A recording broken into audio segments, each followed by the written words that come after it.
قسمت اول از مستند خون و شرارت، قتل‌ها و ترورهایی مشکوک که در آنها نام ولادیمیر پوتین رئیس جمهور کنونی روسیه زنده می شود. الکساندر لیتویننکو، بر اساس واقعیت. 1 نوامبر 2006. هوا سرد و خیابان‌های لندن شلوغ است. مردم در رفت و آمدند، اما مردی که وارد هتل میلنیوم در محله میفر می شود انگار در دنیای دیگری است. چشمانش پر از فکر است، پر از خاطرات، ترس‌ها و شاید پیشبینی آینده‌ای تاریک. نامش الکساندر لیتویننکو است.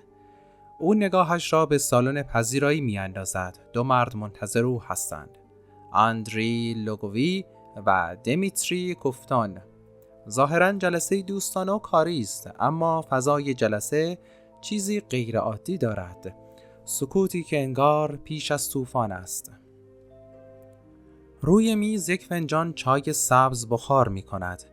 لیتویننکو بدون هیچ شکی فنجان را بلند می کند و جرعه‌ای می نوشد. اما نمی داند که آیا این آخرین فنجان چای زندگیش خواهد بود؟ بازگشتی به گذشته. سال 1980 شوروی. راهروهای سرد و تاریک کاگبه پر از قدم‌های مأمورانی است که به مأموریت‌هایشان را پیش خود زمزمه می‌کنند. در میان این افراد مرد جوانی با نگاهی مصمم دیده می‌شود. الکساندر لیتویننکو. او تازه وارد این سازمان شده است و رویای خدمت به کشورش را در سر دارد. لیتویننکو باهوش و شجاع است. او به سرعت آموزش‌های سخت ضد جاسوسی، تحلیل اطلاعات و بازجویی را یاد می‌گیرد. اما چیزی در او متفاوت است. او بیش از حد سوال می‌کند و از قوانین سختگیرانه پیروی نمی‌کند. این خصوصیت او را در آینده دچار دردسر خواهد کرد. دهه 1990 اتحاد جماهیر شوروی فرو پاشیده است و لیتویننکو اکنون در سرویس امنیتی تازه تأسیس FSB کار می کند.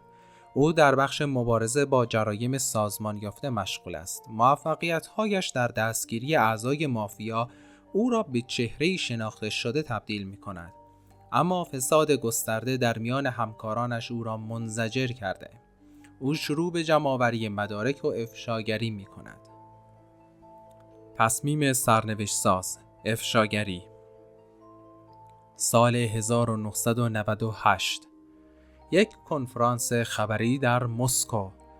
دوربین‌ها روی چهره خسته لیتویننکو زوم کردند. او در کنار چند همکارش نشسته است. صدایش آرام اما قاطع است.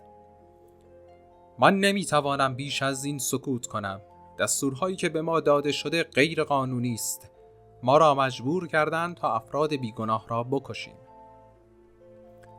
او از فساد در FSB پرده برمی‌دارد و به نقش مقامات ارشد در جرایمی مانند قتل و ترور اشاره می‌کند. اما این افشاگری هزینه دارد. روز بعد او بازداشت می‌شود. اتهام خیانت. لیتویننکو که دیگر در روسیه جایی ندارد، با کمک دوستانش به بریتانیا فرار می‌کند و در آنجا پناهندگی می‌گیرد. بازگشت به لندن، ملاقات در هتل میلنیوم، زمان حاضر. لیتویننکو چای خود را نوشیده و جلسه را ترک کرده است. چند ساعت بعد او حس می کند که چیزی در بدنش درست نیست. معده‌اش می سوزد و حالت تهوع شدیدی دارد. اما تصور می کند که شاید یک مسمومیت غذایی ساده باشد. او شب را به سختی می گذراند. صبح روز بعد حالش بدتر می شود. دوستانش او را به بیمارستان میبرند، اما هیچ کس نمیداند که چه چیزی باعث این بیماری عجیب شده است. ورود پزشکان و پلیس. 3 روز بعد پزشکان متوجه علائمی عجیب میشوند. ریزش شدید مو، نابودی تدریجی اندامهای داخلی. یکی از پزشکان میگوید این مسمومیت ساده نیست، چیزی در بدن او در حال تخریب است. یک متخصص هسته‌ای به تیم پزشکی اضافه می شود. او به سرعت به ماده‌ای نادر شک می کند. پولونیوم 210، ایزوتوپی رادیواکتیو که می تواند با چند میکروگرم یک انسان را از پای درآورد. آزمایش ها نشان می دهد که بدن لیتویننکو پر از این ماده است. این دیگر یک پرونده پزشکی نیست. این یک قتل است. اعتراف در بستر مرگ.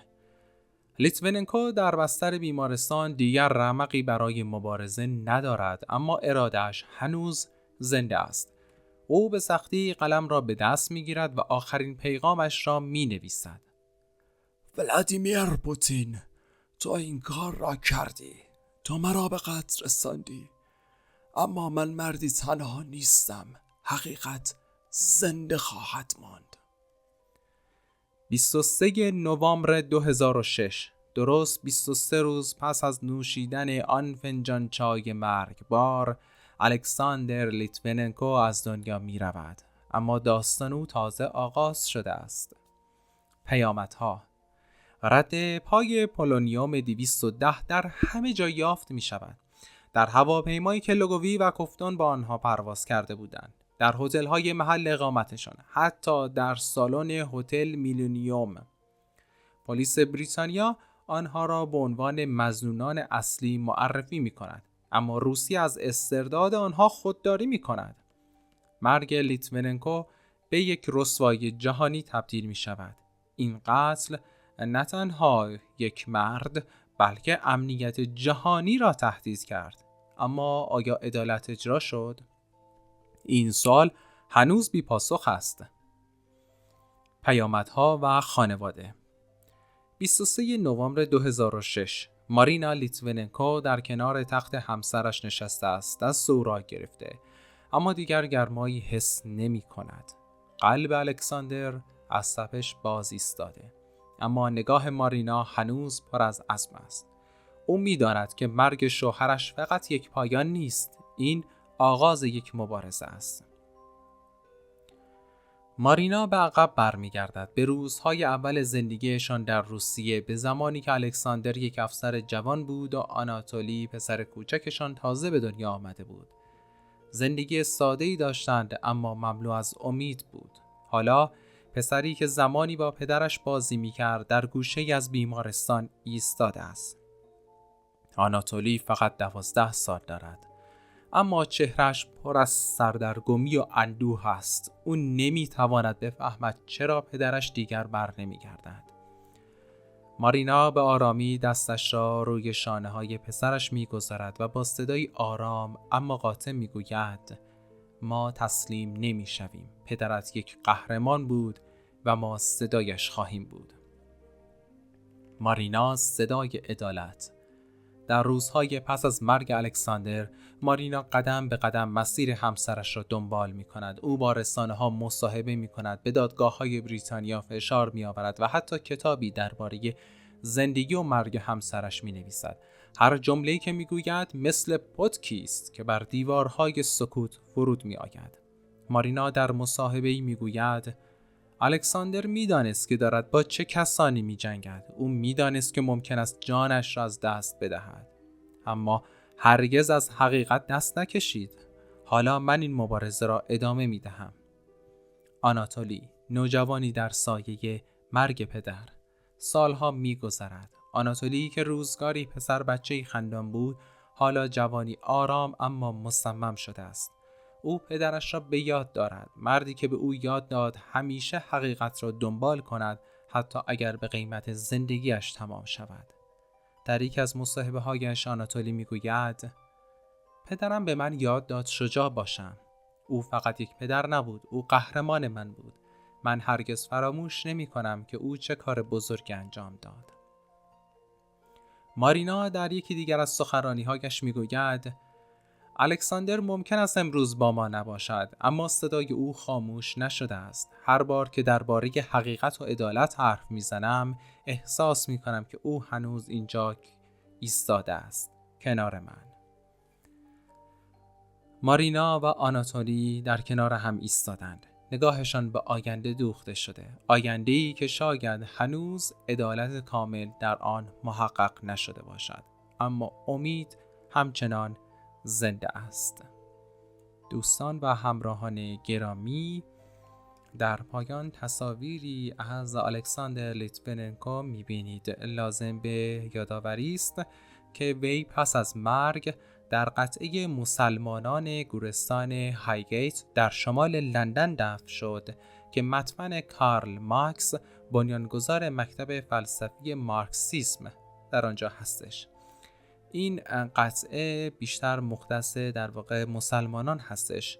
به گفته احمد زکایف، یکی از رهبران جنبش جدایی طلب چچن و از دوستان نزدیک الکساندر لیتویننکو، اون یک روز پیش از مرگش یک روحانی مسلمان رو خواست و او در بیمارستان بر بالینش قرآن خوانده بود. حدس این است که او به اسلام گرویده بود.